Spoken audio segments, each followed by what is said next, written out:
उज्जैन की रात में हवा आज कुछ ज्यादा ही ठंडी थी। महाकाल के मंदिर से घंटियों की आवाज आती तो लगता जैसे पत्थर की नींद भी जाग रही हो। वहीं शमशान की ओर जाता रास्ता सूखी घास, टूटे पत्थर और दूर दूर तक फैलती नीली धुंध राजा विक्रमादित्य के कदमों की आहट पहचानता था। उन्होंने कंधे पर खड्ग कसकर टिकाया और बिना पीछे देखे पीपल के उस काले साए की तरफ बढ़े जहां हर रात वही कहानी दोहराई जाती, एक साधु, एक लाश और पेड़ पर उल्टा लटका बेताल। पेड़ की डाल पर शव उसी तरह टंगा था जैसे किसी ने मौत को भी रस्सी से बांधकर रख छोड़ा हो। विक्रम ने झटके से शव को कंधे पर उठाया। शरीर ठंडा था पर उसमें एक अजीब सा भार था, मानो किसी और की सांसें भी उसके साथ बंधी हों। जैसे ही राजा ने पहला कदम बढ़ाया, बेताल की हंसी हवा में कटकर गूंज गई। वो बोला, राजन, फिर आ गए। तुम्हारे धैर्य की कसम, आज मैं तुम्हें ऐसी कथा सुनाऊंगा कि तुम्हारी तलवार भी एक बार कांप जाए। विक्रम ने कुछ नहीं कहा। उनकी चुप्पी में आदेश था। बेताल ने शव की खोपड़ी के भीतर से या शायद हवा की किसी जेब से अपनी आवाज को और घना कर लिया। उसने कहा कि बहुत पहले उज्जैन से दूर मालवा के किनारे एक छोटा सा राज्य था, न बहुत बड़ा न बहुत गरीब, पर उसकी दीवारों पर सुबह की धूप ऐसे चमकती थी जैसे किसी ने सोने की पतली परत चढ़ा दी हो। उस राज्य की रानी का नाम था मृणालिनी।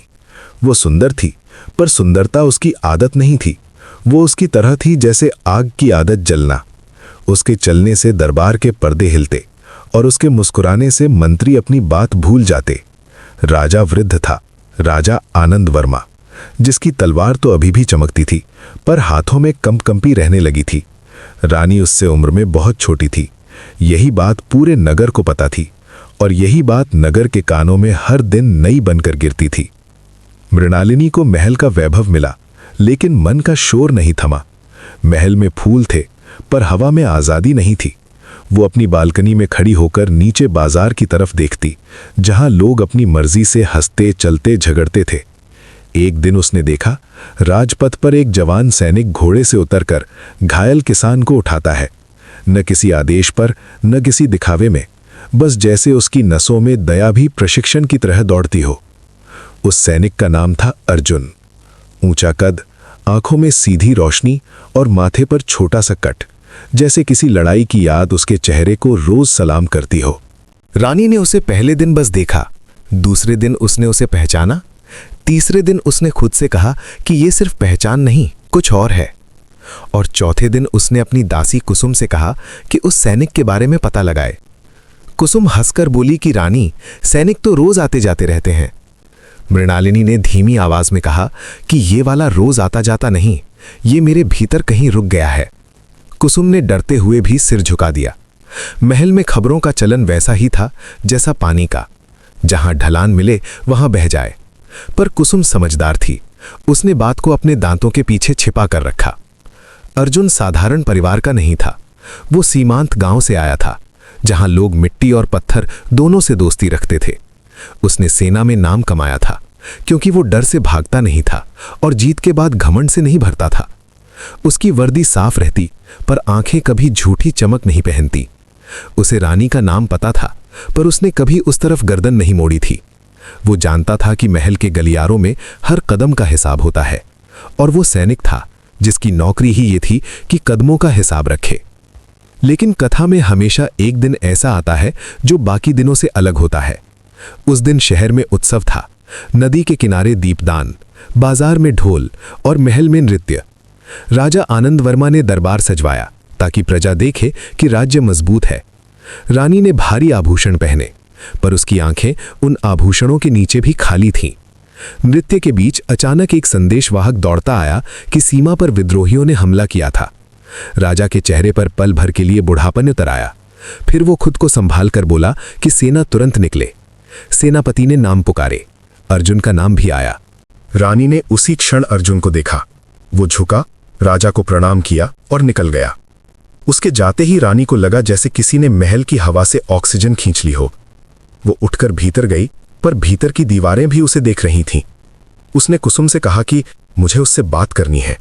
कुसुम ने पूछा कि कैसे? महल में सीधे बुलावा भेजना तो आग में घी डालने जैसा था। रानी ने कहा कि मैं रानी हूं और मेरे पास दरवाजे हैं। फिर भी उसकी आवाज में एक ऐसी हड़बड़ी थी जो रानी की आदत नहीं थी। उसी रात जब महल का शोर धीमा हुआ, रानी ने अपने संगीत कक्ष में दीपक जलवाए। बाहर से देखने पर यह बस संगीत अभ्यास लगता, पर भीतर उसके धड़कनों का अभ्यास चल रहा था। कुसुम ने गुप्त रास्ते से अर्जुन को बुलाया, न किसी दंभ में न किसी आदेश में, बस कहा कि रानी का संदेश है। अर्जुन आया। वो महल के उस हिस्से में पहली बार कदम रख रहा था जहां फर्श भी नरम बोलता था। उसने दरवाजे पर ही रुककर झुककर कहा कि वो आज्ञा का पालन करने आया है। रानी पर्दे के पीछे थी। उसने पर्दा हल्का सा हटाकर अर्जुन को देखा। फिर उसने कहा कि मैं तुम्हें आदेश नहीं दे रही अर्जुन, मैं बस पूछ रही हूं। अर्जुन ने सिर उठाया और बहुत सावधानी से बोला कि वो सुन रहा है। रानी ने कहा कि तुम आज सीमा पर जा रहे हो। अर्जुन ने कहा कि हां। रानी ने धीमे से पूछा कि तुम्हें डर नहीं लगता? अर्जुन ने एक पल रुककर कहा कि डर लगता है, लेकिन डर के आगे भी ड्यूटी होती है। रानी ने हंसने की कोशिश की, पर हंसी उसके गले में अटक गई। उसने कहा कि अगर तुम लौटे नहीं तो? अर्जुन ने कहा कि सैनिक लौटने की गारंटी नहीं देता, बस लड़ने की गारंटी देता है। उस जवाब में कोई कविता नहीं थी, पर रानी के भीतर जैसे कोई तार टूट गया। उसने पर्दे के भीतर से ही कहा कि अर्जुन तुम्हें क्या चाहिए? अर्जुन ने चौंक कर कहा कि उसे कुछ नहीं चाहिए, बस राज्य सुरक्षित रहे। रानी ने कहा कि मैं राज्य नहीं पूछ रही, मैं तुम पूछ रही हूं। यह पहली बार था जब रानी ने अपने शब्दों को ऐसे गिराया कि वे जमीन पर नहीं, सीधे किसी आदमी की छाती पर जा लगे। अर्जुन की आंखों में एक क्षण के लिए भ्रम आया। फिर उसने बहुत धीरे कहा कि महारानी, जो चीजें चाहिए होती हैं उनके लिए आदमी जिंदा रहना चाहता है। मैं जिंदा रहना चाहता हूं, पर अपनी शर्त पर। रानी ने पर्दा हटाकर सामने आना चाहा, पर फिर रुक गई। उसके भीतर कोई डर था, राजा का नहीं, दरबार का नहीं, अपने ही मन का। उसने कहा कि अगर मैं कहूं कि मैं तुम्हें जिंदा लौटते देखना चाहती हूं? अर्जुन ने कहा कि तो ये चाहत आपकी है, मेरी नहीं। मेरी चाहत यही है कि लौटूं तो सम्मान के साथ, और ना लौटूं तो भी किसी की नजरें नीचे न जाएं। रानी ने धीमे स्वर में कहा कि तुम बहुत कठोर हो। अर्जुन ने कहा कि कठोरता कवच है महारानी, बिना उसके युद्ध में आदमी छिल जाता है। कुसुम दरवाजे के पास सांस रोके खड़ी थी। उसे लग रहा था कि इन दोनों के बीच हवा भी सुन रही है। रानी ने अचानक कुछ पास आकर कहा, अर्जुन, मैं रानी हूं पर मैं औरत भी हूं। अर्जुन ने सिर झुका लिया। उसने कहा कि वो ये समझता है और यही कारण है कि उसे यहां नहीं होना चाहिए। रानी ने कहा कि तुम जा सकते हो, पर एक बात सुन लो, अगर तुम लौटे तो तुम्हें फिर बुलाया जाएगा। अर्जुन ने कहा कि अगर वो लौटा तो वो सैनिक ही रहेगा और महल में उसकी जगह वही होगी जो एक सैनिक की होती है। उसने प्रणाम किया और निकल गया। उसकी पीठ जाते हुए भी सीधी थी और रानी वो वहीं खड़ी रह गई, जैसे किसी ने उसे सिंहासन से उतारकर पहली बार जमीन पर रख दिया हो। अगले दिन सेना निकल गई। शहर की गलियों में धूल उड़ी, घोड़ों की टापें गूंजी और महिलाएं छतों से देखती रहीं। रानी ने भी देखा। उसने अपने आंचल को कसकर पकड़ा, जैसे आंचल पकड़ने से किसी आदमी की जान पकड़ी जा सकती हो। युद्ध कई दिन चला। महल में खबरें आती, कभी जीत की, कभी नुकसान की। राजा आनंद वर्मा बाहर से मजबूत दिखता, पर रात को अकेले में उसका खांसना बढ़ जाता। वो जानता था कि राज्य बचाने में जवान खून बह रहा है, और वो ये भी जानता था कि उसकी रानी की आंखें किसी और दिशा में भटक रही हैं। कथा यहीं से अपना दूसरा रंग दिखाती है। युद्ध के 10वें दिन एक घायल सैनिक घसीटता हुआ महल पहुंचा। उसके कपड़े खून से चिपके थे और वो बोलने से पहले ही रोने लगा। उसने कहा कि विद्रोहियों ने नदी के पास घेरा बनाया और सेना को फंसा दिया। अर्जुन ने रास्ता खोला, पर खुद वो वहीं रह गया। ये सुनते ही रानी के हाथ से पीतल का कटोरा गिर गया। आवाज इतनी तेज थी कि महल की दीवारों ने भी उसे याद रख लिया। राजा ने पूछा कि अर्जुन मरा या जिंदा। संदेशवाहक ने कहा कि कोई निश्चित नहीं, बस इतना पता है कि उसे आखिरी बार पुल के पास देखा गया, जहां वो अकेला रोक रहा था ताकि बाकी निकल सके। रानी उसी रात उठकर महल के गुप्त कक्ष में गई। उसने वहां रखे पुराने मानचित्र निकाले। कुसुम ने डरकर पूछा कि रानी क्या करने वाली हैं? रानी ने कहा कि मैं उसे ढूंढने जाऊंगी। कुसुम ने लगभग चीख कर कहा कि यह पागलपन है, रानी की जान खतरे में पड़ जाएगी। रानी ने कहा कि मेरा जीवन पहले ही कहाँ है कुसुम, बस शरीर है। फिर उसने चेहरे पर घूंघट और कपड़े बदले।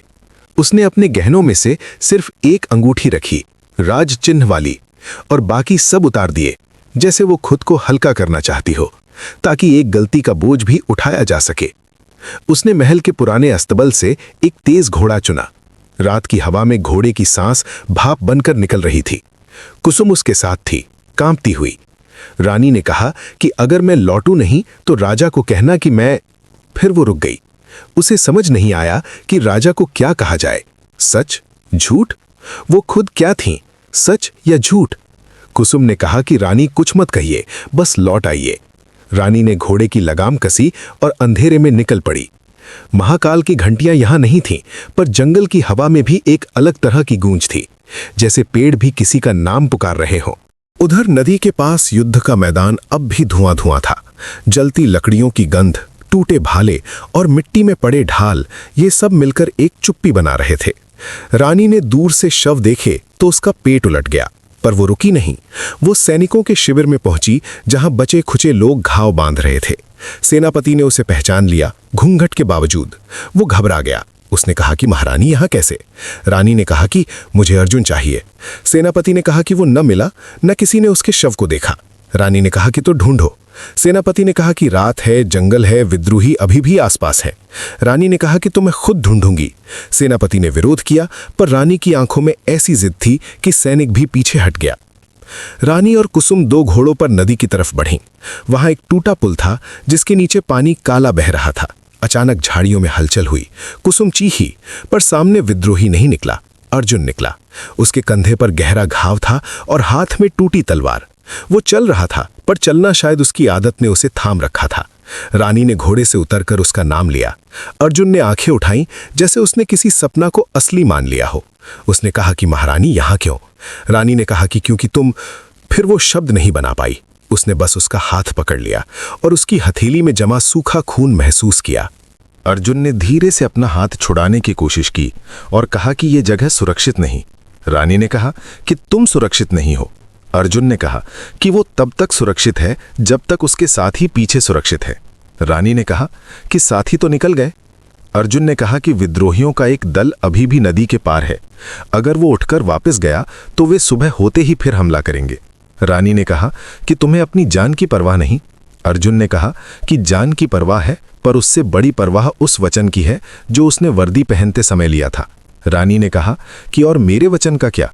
अर्जुन ने देखा, पहली बार उसकी आंखों में रानी नहीं, एक थकी हुई औरत दिखी। उसने कहा कि महारानी, आपका वचन आपके पति के साथ है, मेरे साथ नहीं। ये सुनकर रानी का चेहरा लाल हो गया, पर लालिमा गुस्से की नहीं, शर्म और सच्चाई की थी।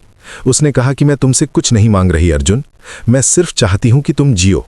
अर्जुन ने हंसने की कोशिश की, पर खून उसके होंठ पर आ गया। उसने कहा कि जीना आसान है, मरना कठिन नहीं। कठिन तो ये है कि आदमी अपनी जगह पहचान कर रहे। रानी ने कहा कि तुम्हारी जगह मेरे दिल में है। ये शब्द कहने के बाद रानी खुद चौंक गई, जैसे उसने किसी बंद दरवाजे को खुद ही धक्का दे दिया हो। उसी क्षण पेड़ों के पीछे से तीरों की सीटी निकली। विद्रोही आ गए थे। उनकी आंखों में वही भूख थी, राजमहल की, सत्ता की और बदले की। अर्जुन ने रानी को पीछे धकेला और कहा कि वो घोड़ों पर बैठकर लौट जाए। रानी ने कहा कि वो नहीं जाएगी। अर्जुन ने गुस्से में कहा कि आपका मोह यहां सबको मरा देगा। रानी ने कांपती आवाज में कहा कि तो तुम मुझे मुझसे बचाने के लिए मर जाओगे। अर्जुन ने कोई जवाब नहीं दिया।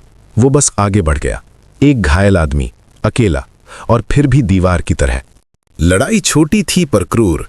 अर्जुन ने 2 विद्रोहियों को गिराया, तीसरे का भाला रोकते हुए खुद और घायल हो गया। रानी ने पास पड़ा एक छोटा खंजर उठाया। उसने कभी युद्ध नहीं किया था, लेकिन उस रात उसके हाथों में डर से ज्यादा कुछ था। उसने एक विद्रोही पर वार किया। खंजर उसके कपड़ों में अटक गया। विद्रोही ने उसे धक्का दिया। कुसुम चीखी और बीच में आई, लेकिन उसे भी चोट लगी।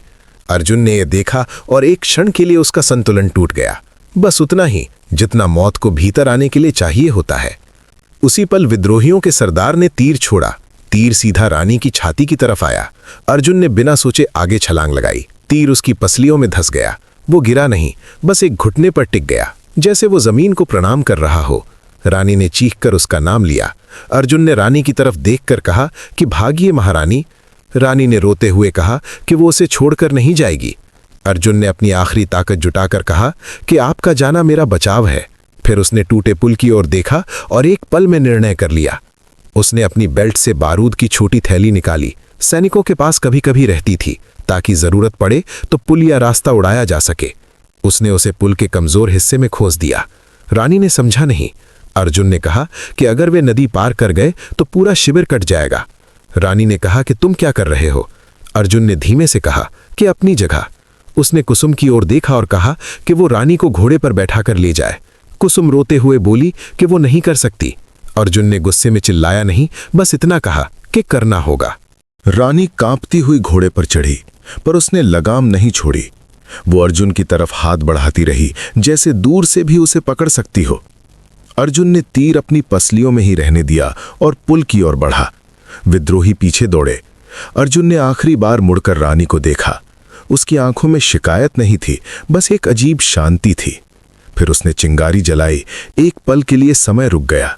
नदी का पानी, हवा, रानी की सांस, सब। और फिर धमाका हुआ। पुल टूट गया, लकड़ियां हवा में उड़ी और अर्जुन उस धुएं के भीतर गायब हो गया। विद्रोही नदी में गिर पड़े, कुछ जलते लकड़ों में उलझे। सुबह होने तक वे बिखर चुके थे। रानी घोड़े पर जड़ हो गई।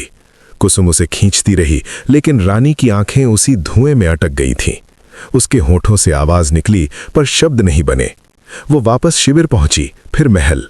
रास्ते भर उसे लोगों की शक्लें धुंधली दिखीं, लेकिन अर्जुन का चेहरा साफ। महल के दरवाजे पर राजा आनंद वर्मा खड़ा था। उसे खबर मिल गई थी कि रानी बाहर गई थी।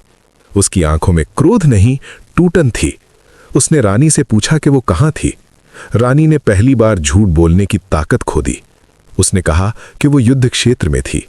राजा ने कांपते हाथों से अपना सिंहासन पकड़ा, जैसे गिर जाएगा। उसने धीमे से कहा कि रानी, तुमने मेरे राज्य के लिए ये किया या अपने दिल के लिए? रानी के भीतर से जवाब निकला, बहुत धीमा, बहुत सच, कि दोनों के लिए। राजा ने आंखें बंद की। उसने कहा कि अर्जुन ने राज्य बचाया, पर किसी और का घर उजाड़कर। रानी ने कहा कि उसने किसी का घर नहीं उजाड़ा, उसने अपना ही सब कुछ जला दिया। राजा ने पूछा कि अब क्या बचेगा? रानी ने कहा कि बस एक खालीपन, जो महल की दीवारों में भी गूंजेगा। उसी रात राजा ने दरबार बुलाया। उसने घोषणा की कि विद्रोह दबा दिया गया है, पर उसने किसी भी जीत का उत्सव नहीं मनाया। उसने अर्जुन के नाम पर नगर के बाहर एक छोटा सा स्मारक बनवाने का आदेश दिया। सिर्फ पत्थर, एक दीपक और एक वाक्य। जिसने रास्ता बचाया वो खुद रास्ता बन गया। रानी हर शाम वहां जाती। वो घूंघट नहीं करती थी, क्योंकि उसे अब पर्दे से डर नहीं लगता था। लोग देखते, फुसफुसाते, पर रानी उन फुसफुसाहटों से आगे निकल चुकी थी। एक दिन कुसुम ने कहा कि लोग कह रहे हैं कि रानी का मन सैनिक में था। रानी ने कहा कि लोग हमेशा कुछ कहते हैं, पर उन्होंने कभी पुल नहीं देखा, न धुआं, न वो आंखें। कुसुम ने कहा कि राजा क्या करेंगे? रानी ने कहा कि राजा ने अपना अपमान नहीं, अपना अकेलापन समझ लिया है। ये कहकर रानी पहली बार रोई। ऐसे नहीं जैसे कोई पकड़ा गया अपराधी रोता है, बल्कि ऐसे जैसे कोई सच का वजन उठाते उठाते थक जाए। बेताल ने उस जगह अपनी हंसी फिर से उछाली, और राजा विक्रम के कंधे पर पड़े शव में जैसे हल्की सी थरथराहट हुई। बेताल बोला, राजन, अब प्रश्न सुनो। अगर रानी का मोह इतना बड़ा था कि वो युद्ध क्षेत्र तक चली गई, तो क्या वो प्रेम कहलाएगा या अपराध? और अर्जुन ने रानी को बचाने के लिए जो बलिदान दिया, क्या वो अपने वचन का पालन था या किसी छुपे हुए प्रेम की हार? और राजा आनंद वर्मा, जिसने स्मारक बनवाया, क्या उसने न्याय किया या अपनी बेबसी को पत्थर में बदल दिया? रानी का मोह प्रेम था या राजद्रोह? अर्जुन का बलिदान कर्तव्य था या रानी के लिए छुपी ममता? राजा आनंद वर्मा का मौन न्याय था या टूटे अहंकार की चाल? उत्तर मिलेगा दूसरे अध्याय में।